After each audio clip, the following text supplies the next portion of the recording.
جب اللہ تعالیٰ کسی عورت سے ناراض ہوتا ہے تو اس کے جسم میں 10 نشانیاں واضح ہو جاتی ہیں۔ جس عورت کے جسم میں یہ نشانیاں ہوں اس عورت کو اللہ تعالیٰ سے توبہ و استغفار کرنی چاہیے، کیونکہ بسم اللہ الرحمن الرحیم۔ السلام علیکم محترم ناظرین، تمام تعریفیں اللہ تبارک و تعالیٰ کے لیے جو بڑا مہربان نہایت رحم کرنے والا ہے۔ کروڑہ درود آقا دو جہاں نبی مہربان محمد مصطفیٰ صلی اللہ علیہ وسلم پر، آپ کی آل و اولاد پر، آپ کے تمام اصحاب پر۔ اللہ تعالیٰ مغفرت فرمائے آپ کی، میری اور ساری امت کے مسلمانوں کی، آمین۔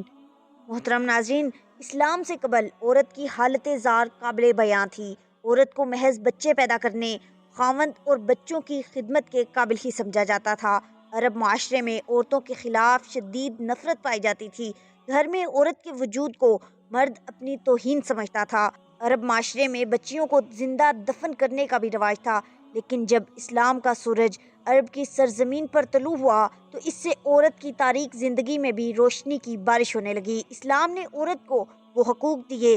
اسلام نے عورت کے مختلف حیثیتوں میں حقوق متعین کیے اور ان کی ادائیگی کو اپنے ماننے والوں پر لازم قرار دیا۔ ماں کی حیثیت سے اسلام نے جنت کو ماں کے قدموں میں رکھ دیا اور اولاد کو تاکید کی کہ ماں باپ کے سامنے اف تک نہ کہا جائے۔ خاوند پر یہ لازمی قرار دیا کہ وہ اپنی بیوی کے آرام و آسائش کا مکمل خیال رکھے اور اسے گھر کی چار دیواری کے اندر تمام ضروریات زندگی کا سامان مہیا کرے۔ اس کے علاوہ اسلام نے بہن، بیٹی، خالہ، دادی، نانی کی حیثیت سے بھی عورت کو حقوق سے نوازا۔ اسلام نے عورت کو حق وراثت عطا فرمایا تاکہ عورت معاشی طور پر اپنی ضروریات کی تکمیل کے لیے کسی کی دست نگر نہ ہو۔ اسماعیل بن مسلم نے حضرت امام جعفر صادق علیہ السلام سے، انہوں نے اپنے پدر بزرگوار سے، انہوں نے اپنے آبائے کریم علیہ السلام سے روایت کی ہے کہ نبی کریم صلی اللہ علیہ وسلم نے ارشاد فرمایا کہ میری امت میں سب سے افضل وہ عورت ہے جس کا چہرہ سب سے پیارا اور سب سے خوبصورت اور اس کا مہر سب سے کم ہوگا۔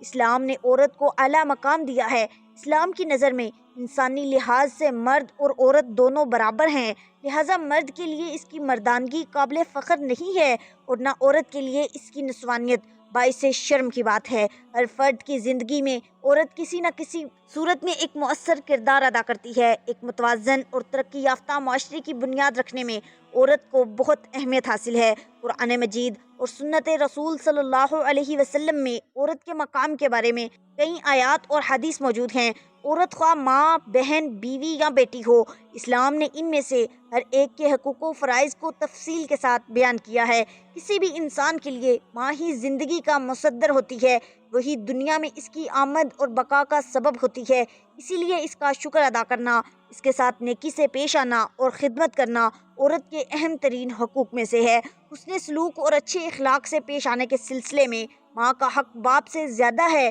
کیونکہ بچے کی پیدائش اور تربیت کے سلسلے میں ماں کو زیادہ تکالیف کا سامنا کرنا پڑتا ہے، اور اسلام نے ان تمام تکالیف کو سامنے رکھتے ہوئے ماں کو زیادہ حسن سلوک کا مستحق قرار دیا ہے۔ اسلام کا عورت پر بہت بڑا احسان ہے، خواتین کے لیے بہترین بشارت ہے۔ ایک مرتبہ نبی کریم صلی اللہ علیہ وسلم کی خدمت اقدس میں ایک خاتون آئی اور آ کر عرض کرنے لگی، اے اللہ کے نبی صلی اللہ علیہ وسلم، مرد تو نیکیوں میں ہم سے بہت آگے بڑھ گئے۔ پوچھا وہ کیسے؟ کہنے لگیں، جی یہ آپ کے ساتھ جہاد میں شریک ہوتے ہیں، ساری رات جاگ کر دشمن کی سرحد پر پہرا دیتے ہیں، اور ہم گھر کے اندر ان کے بچوں کی پرورش کرتی رہتی ہیں، ان کو کھانا پکا کر کھلاتی ہیں، تو ہم جہاد میں اس طرح راتوں کو پہرا بھی نہیں دے پاتی، ہم اس طرح قتال بھی نہیں کر سکتی جس طرح مرد کرتے ہیں، تو یہ نیکیوں میں ہم سے آگے بڑھ گئے ہیں، اور یہ مسجدوں میں جا کر جماعت کے ساتھ نمازیں پڑھتے ہیں، ہم گھر میں ہی پڑھتی ہیں، ہم جماعت کے ثواب سے بھی محروم ہو گئیں۔ جب انہوں نے یہ سوال پوچھا تو نبی کریم صلی اللہ علیہ وسلم نے فرمایا کہ سوال پوچھنے والی نے بہت اچھا سوال پوچھا ہے۔ نبی کریم صلی اللہ علیہ وسلم نے فرمایا، جو عورت اپنے گھر میں اپنے بچوں کی وجہ سے رات کو جاگتی ہے تو اللہ تعالیٰ اس مجاہد کے برابر اجر عطا فرماتا ہے جو ساری رات جاگ کر دشمن کی سرحد پر پہرا دیتا ہے۔ گویا گھر کے نرم بستر پر عورت کے بیٹھنے کو اللہ تعالیٰ نے جہاد کا ثواب عطا فرمایا۔ رسول کریم صلی اللہ علیہ وسلم نے فرمایا کہ جو عورت اپنے گھر میں نماز پڑھ لیتی ہے تو اللہ تعالیٰ اس مرد کے برابر اجر عطا فرماتے ہیں جو مرد مسجد میں جا کر نماز جماعت کے ساتھ تکبیر اولیٰ کے ساتھ نماز پڑھتا ہے۔ تو عورت کے ساتھ اللہ تعالیٰ نے بہت نرمی کا معاملہ فرمایا ہے۔ شریعت کا حکم یہ ہے کہ اگر بیٹی پیدا ہوتی ہے تو اللہ تعالیٰ رحمت کے دروازے کھول دیتا ہے۔ باپ کے لیے یہ رحمت بن گئی کہ ان کا باپ جنت میں بھی اللہ کے پیارے نبی حضور محمد مصطفیٰ صلی اللہ علیہ وسلم کے اتنا قریب ہوگا جیسے ہاتھ کی دو انگلیاں ایک دوسرے کے قریب ہوتی ہیں۔ یہ ایک حدیث پاک کا مفہوم ہے۔ حدیث پاک میں ہے کہ جب کوئی عورت کنواری مر جاتی ہے، ابھی شادی نہیں ہوئی ہوتی، فوت ہو گئی، تو یہ جب قیامت کے دن کھڑی کی جائے گی تو اللہ تعالیٰ اس کو شہداء کی قطار میں کھڑا کریں گے، اس لیے کہ یہ کنواری تھی، ماں باپ کے گھر میں رہی، اس نے اپنی عزت و عفت کی حفاظت کی، ابھی اس نے خاوند کا گھر نہیں دیکھا، وہ عیش و آرام نہیں دیکھے جو خاوند کے ساتھ مل کر انسان کو نصیب ہوتے ہیں۔ کیونکہ یہ محروم رہی، اس وجہ سے اللہ تعالیٰ نے اس پر مہربانی کر دی کہ اگر کنوارے پن میں فوت ہو جائے گی تو اس کو آخرت میں شہید کا درجہ دیا جائے گا۔ دنیا میں تو شہید نہیں کہیں گے، مگر قیامت کے دن اللہ تعالیٰ شہیدوں کی قطار میں اس کو کھڑا کر دیں گے۔ جب بچی کی شادی ہو جاتی ہے اور اب یہ اپنے خاوند کی فرما برداری کرتی ہے اور ساتھ ہی اللہ تعالیٰ کی عبادت بھی کرتی ہے، تو فقہا نے مسئلہ لکھا ہے کہ کنواری عورت ایک نماز پڑھے گی تو ایک نماز کا ثواب ملے گا، شادی شدہ ہونے کے بعد نماز پڑھے گی تو 21 نمازوں کا ثواب ملے گا، کیونکہ اب اس پر دو خدمتیں ضروری ہو گئیں، ایک خاوند کی خدمت اور دوسری اللہ تعالیٰ کی عبادت، تو دو بوجھ پڑ گئے۔ جب خاوند کی خدمت کرتے ہوئے اللہ تعالیٰ کی عبادت کرے گی تو اللہ تعالیٰ اس کے اجر و ثواب کو بڑھا دیتے ہیں۔ نماز ایک پڑھی 21 نمازوں کا ثواب پا گئی۔ اللہ تعالیٰ نے یوں اس کے ساتھ نرمی اور مہربانی فرما دی۔ ازدواجی زندگی میں اللہ تعالیٰ نے قرآن پاک میں مردوں کو سفارش کی ہے کہ عورتوں کے بارے میں فرمایا تم نے ان عورتوں کے ساتھ اچھے طریقے سے زندگی گزارنی ہے۔ آج کسی کی سفارش اس کی بہن کرتی ہے، کسی کی سفارش اس کی ماں کرتی ہے، کسی کی سفارش اس کی خالہ کرتی ہے، کسی کی سفارش اس کی پھوپھی کرتی ہے، عزیز و اقارب کرتے ہیں، لیکن عورتوں کی سفارش اللہ تبارک و تعالیٰ نے خود قرآن پاک میں فرمایا اے مردو تم نے عورتوں کے ساتھ اچھے اخلاق اور اچھے انداز کے ساتھ زندگی بسر کرنی ہے۔ عورت اپنے خاوند کے ساتھ اچھے انداز میں زندگی بسر کر رہی ہے، اس کے بعد اس عورت کو امید لگ گئی، یعنی یہ حاملہ ہو گئی، تو حدیث پاک کا مفہوم ہے کہ جس لمحے اس کو حمل ہوا اس لمحے اللہ تعالیٰ اس عورت کے پچھلے گناہوں کو معاف فرما دیتے ہیں۔ سبحان اللہ، اس لیے کہ کچھ عرصے یہ بالکل بیماری کی حالت میں گزارے گی۔ بچے کی پیدائش کا جو 9 مہینے کا وقت ہے، یہ پورا حمل کا زمانہ، یہ عورت کے لیے بیماری ہی کا زمانہ ہوا کرتا ہے، تو اللہ تعالیٰ نے یہ مہربانی فرما دی کہ جیسے ہی اس کے سر پر یہ بوجھ پڑا اسی لمحے اللہ تعالیٰ نے اس کی زندگی کے پچھلے تمام گناہوں کو معاف فرما دیا۔ عورت اب اپنے بچے کو پیٹ میں لیے ہوئے پھر رہی ہے اور گھر کا کام کاج بھی کر رہی ہے، اور تھکن کی وجہ سے اس کی زبان سے کراہنے کی آواز نکلتی ہے، تو حدیث پاک میں آتا ہے کہ اس کی زبان سے تو ہوں ہوں کی آواز نکلے گی، لیکن اللہ پاک فرشتوں کو فرما دیتے ہیں کہ میری یہ بندی ایک بڑا بوجھ اپنے سر پر اٹھائے ہوئے ہے، اس بوجھ سے وہ عہدہ برا ہو رہی ہے، اس لیے تکلیف سے اس کی زبان سے آہ اوہ کی آواز نکل رہی ہے، اس کی بجائے سبحان اللہ،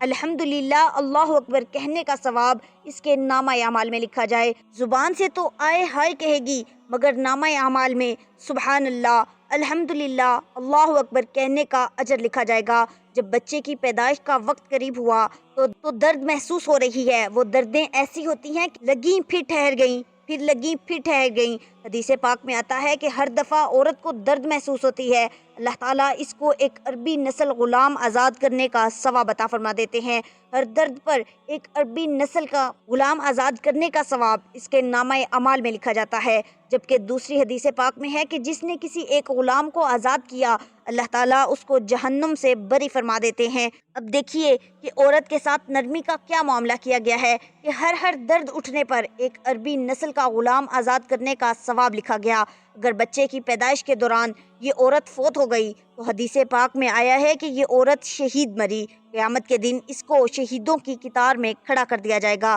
اگر بچہ صحیح پیدا ہو گیا اور زچہ بچہ خیریت سے ہیں تو اب حدیث پاک کا مفہوم ہے کہ اللہ تعالیٰ ایک فرشتے کو حکم دیتے ہیں جو اس عورت کو آ کر کہتا ہے کہ اے ماں اب تو فارغ ہو چکی، تجھے گناہوں سے پاک کر دیا گیا، جیسے تو اس دن پاک تھی جب تو اپنی ماں کے پیٹ سے پیدا ہوئی تھی۔ دیکھا اگر اس نے اپنے بچے کی خاطر یہ تکلیف اٹھائی، وضع حمل کی، تو اللہ تعالیٰ نے اس کو کتنا بڑا اجر دیا کہ اس کے پچھلے تمام گناہوں کو اس طرح دھو دیا کہ جس طرح وہ اپنے ماں کے پیٹ سے پیدا ہوئی تھی۔ وہ اس دن معصوم تھی۔ اللہ اکبر! جب ماں اپنے بچے کی اچھی تربیت کرتی ہے، اس کو اللہ اللہ کا لفظ سکھاتی ہے، تو حدیث پاک کا مفہوم ہے جو بچہ زندگی میں اپنی زبان سے پہلا لفظ اللہ کا نکالتا ہے تو اللہ تعالیٰ ماں باپ کے تمام پچھلے گناہوں کو معاف فرما دیتے ہیں۔ عورت یعنی ماں نے بچے کو قرآن پڑھنے کے لیے بھیجا، حتیٰ کہ وہ بچہ قرآن پاک ناظرہ پڑھ گیا تو جس لمحے وہ ناظرہ قرآن پاک کا مکمل کرے گا، اللہ تعالیٰ اس کے ماں باپ کے گناہوں کو معاف فرما دیں گے۔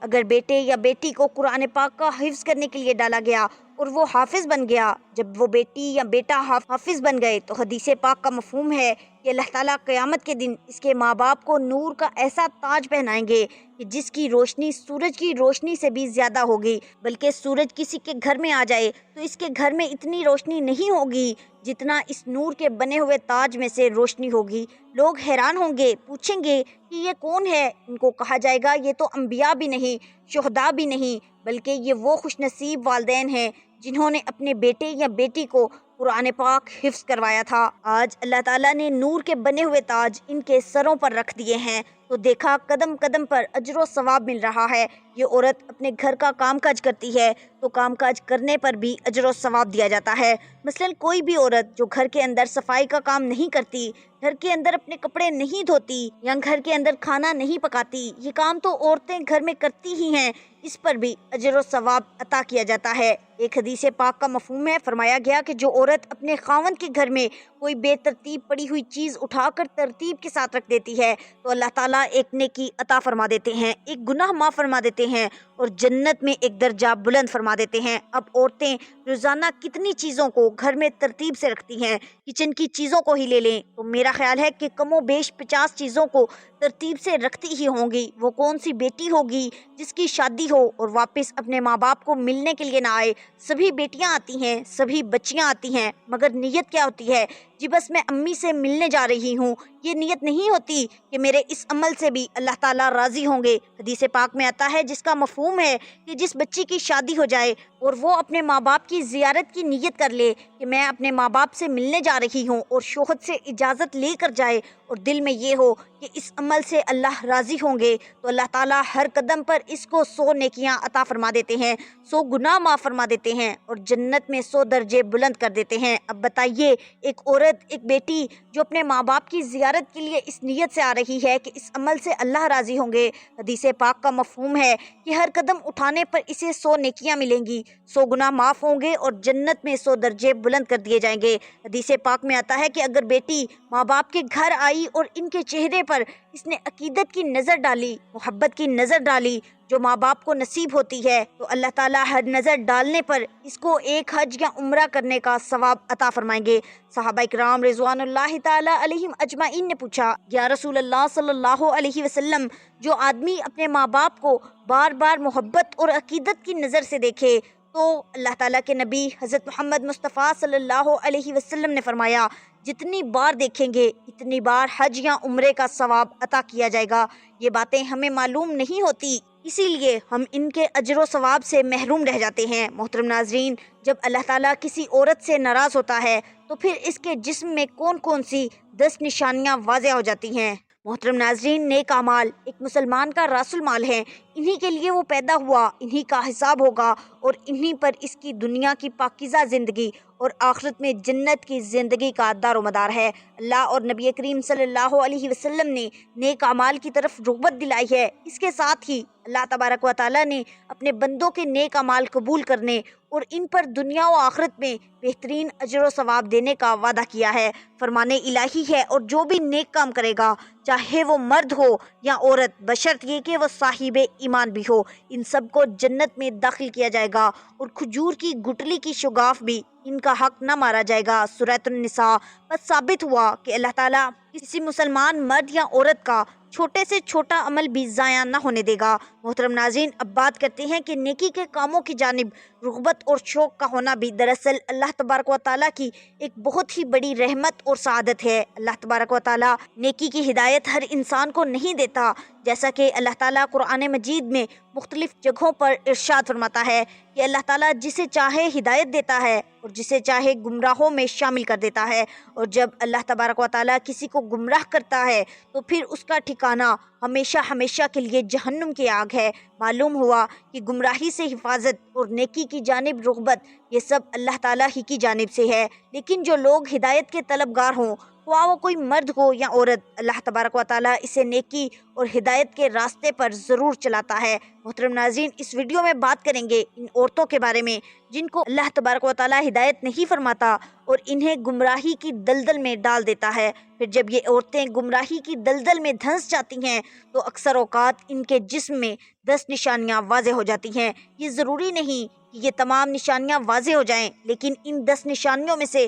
اگر کسی عورت کے اندر ایک بھی نشانی ظاہر ہو جائے تو یہ بات سمجھ لیں کہ یہ عورت اللہ تعالیٰ کی ناراضگی کا معجب بن چکی ہے اور اللہ تعالیٰ اس عورت سے ناراض ہیں، اور اس ناراضگی کے سبب اللہ تعالیٰ نے اس عورت کو ہدایت کے راستے پر چلنے کی توفیق عطا نہیں کی۔ لہٰذا جب بھی کسی عورت میں ان 10 میں سے کوئی ایک بھی نشانی دیکھیں تو اسے یہ بات ضرور سمجھائیں کہ تمہاری فلاں عادت اللہ کی ناراضگی کا سبب ہے، تاکہ وہ جس قدر جلد ممکن ہو سکے اللہ تعالیٰ سے توبہ و استغفار کر کے اپنی اس عادت سے چھٹکارا پا سکے۔ حضرت علی شیر خدا کرم اللہ وجہ الکریم سے کسی نے پوچھا کہ یا علی بتائیے کہ کیسے پتہ چلے کہ اللہ تبارک و تعالیٰ کسی عورت سے ناراض ہے یا راضی ہے، یعنی کسی عورت کو یہ بات کیسے معلوم ہو سکتی ہے کہ اللہ تبارک و تعالیٰ اس کے ساتھ ناراض ہیں، یا کسی عورت کے اندر ایسی کون کون سی نشانیاں پیدا ہو سکتی ہیں کہ جن سے اس بات کا پتہ چل سکے کہ اللہ تعالیٰ اس عورت سے ناراض ہے؟ تو حضرت علی کرم اللہ وجہ الکریم نے فرمایا، اے شخص، جب اللہ تعالیٰ کسی عورت سے ناراض ہوتا ہے تو سب سے پہلے تو اس عورت سے اپنی عبادت کی توفیق اور عبادت میں لطف و سرور چھین لیتا ہے، پھر اس کے اندر 10 نشانیاں ظاہر ہوتی ہیں جو اللہ کی ناراضگی کا سبب بنتی ہیں۔ حضرت علی رضی اللہ تعالیٰ عنہ نے ارشاد فرمایا، اے شخص، جس عورت میں اس قسم کی نشانیاں ہوتی ہیں وہ اس دنیا کی سب سے بد نصیب اور بری عورت ہوتی ہے، اور ایسی عورت کو ہی اللہ تبارک و تعالیٰ پسند نہیں فرماتا۔ محترم ناظرین، حضرت علی کرم اللہ وجہ الکریم نے فرمایا کہ ایسی عورتیں جو اپنے بالوں کو کھلا رکھتی ہیں، یعنی ایسی عورتیں جو اپنے بالوں کو ڈھک کر نہیں رکھتی اور غیر مردوں کو دکھاتی ہیں، تو ایسی عورتوں کو اللہ تبارک و تعالیٰ پسند نہیں فرماتا۔ نمبر 2، ایسی عورتیں جو اپنے آپ کو سب سے زیادہ عقل مند سمجھتی ہیں، یعنی کسی بڑے اور بزرگ کی بات کو اہمیت نہیں دیتی بلکہ ہمیشہ وہی کچھ کرتی ہیں جو اس کی اپنی مرضی ہوتی ہے۔ نمبر 3، ایسی عورت جو بہت زیادہ بولتی ہے، یا یوں کہہ لیں کہ جب بولنا شروع کرتی ہے تو پھر دوسروں کو بولنے کا کوئی موقع ہی نہیں دیتی،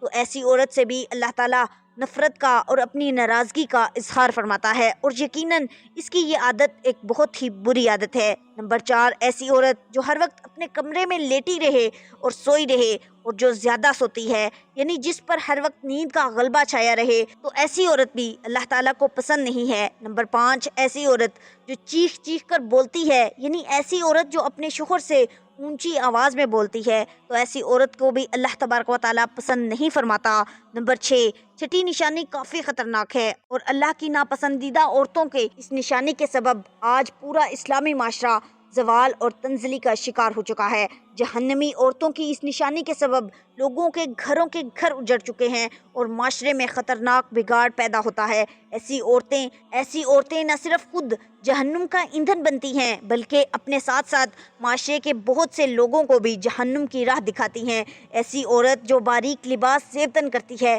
یعنی ایسا لباس جس کے پہننے کے باوجود اس کے جسمانی اعضاء لوگوں کے سامنے واضح ہوتے ہیں، جو خوشبو اور میک اپ لگا کر غیر محرم مردوں کے سامنے اور بازاروں میں مٹکتی پھرتی ہے اور غیر مردوں کے ساتھ ہنس ہنس کر باتیں کرتی ہے، تو اللہ تبارک و تعالیٰ ایسی عورتوں سے بے انتہا نفرت اور غصے اور ناپسندیدگی کا اظہار فرماتا ہے۔ ایسی عورت مردوں کو لبھانے اور اپنی طرف مائل کرنے کی پوری کوشش میں لگی رہتی ہے، اور بعض اوقات تو ایسی عورت دوسری نیک اور پرہیزگار عورتوں کے شوہروں کو اپنے پیچھے لگا لیتی ہیں اور ان کا گھر تک اجاڑ کر رکھ دیتی ہیں۔ نمبر 7، ایسی عورت جو پیٹھ پیچھے برائی کرتی ہے، یعنی جو اپنے خاندان والوں یا اپنے شوہر کی غیر موجودگی میں دوسری عورت کے ساتھ یا مردوں کے ساتھ ان کی برائی کرتی ہے، تو ایسی عورت کو بھی اللہ تبارک و تعالیٰ پسند نہیں فرماتا۔ نمبر 8، بے پردہ رہنے والی عورت اس کو بھی اللہ تعالیٰ پسند نہیں کرتا۔ یعنی بعض عورتیں یہ سمجھتی ہیں کہ ان کی بے پردگی کا مقصد کسی دوسرے غیر محرم مرد کو اپنی جانب مائل کرنا نہیں، اور وہ بس اسے ایک شوق سمجھ کر اس عادت میں ملوث ہوتی ہیں۔ لیکن یاد رہے،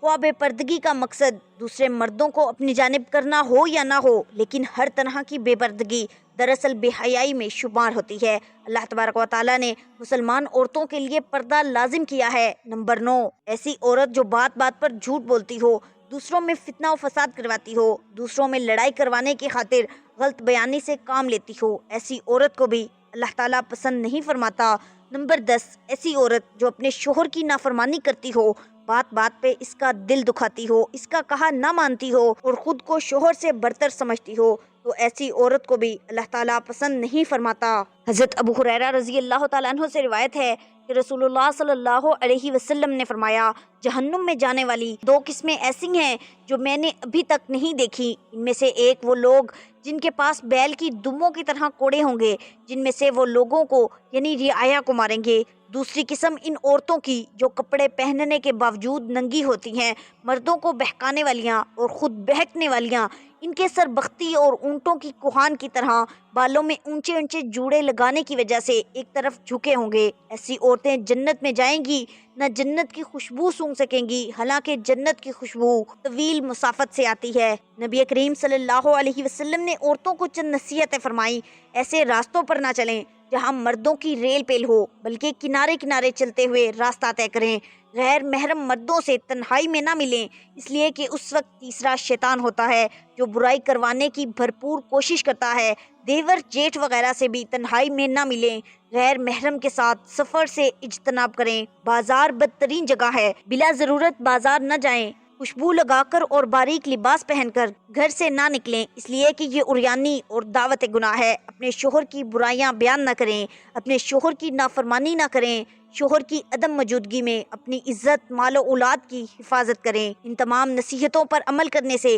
مسلمان عورتیں جنت کی حقدار بن سکتی ہیں، جو کہ یقینی کامیابی ہے۔ جسے آگ سے بچا کر جنت میں داخل کر دیا گیا، وہ یقیناً کامیاب ہو گیا۔ اللہ تعالیٰ ہمیں ہدایت دے، ہمارے گناہوں کو معاف فرمائے اور ہمیں اپنے دین پر ثابت قدم رکھے، آمین۔ یا الہی ہم سب کے گناہ معاف فرما دے، ہم سب کو عابد اور سحر خیز بنا دے، ہمارے دلوں کی ویران بستی کو اپنی رحمت سے آباد کر دے اور ہمیں اس راستے پر ہمیشہ قائم رکھ جو نبی کریم صلی اللہ علیہ وسلم نے بتایا۔ اے اللہ پاک، ہم سب کو بے حساب رزق عطا فرما، ہم سب کو حاسدوں کے حسد سے بچا۔ اے دونوں جہاں کے مالک، ہم پر رحم فرما، ہم سب کو گناہوں سے بچا اور نیک اعمال کرنے کی توفیق عطا فرما، آمین یا رب العالمین۔ محترم ناظرین، امید کرتی ہوں آپ کو آج کی ویڈیو پسند آئی ہوگی۔ ویڈیو اچھی لگی تو اسے لائک اور شیئر ضرور کیجیے اور کمنٹ باکس میں اللہ تعالیٰ کے 99 ناموں میں سے ایک نام ضرور ٹائپ کریں۔ ملتے ہیں اگلی ویڈیو میں، تب تک کے لیے اللہ نگہبان۔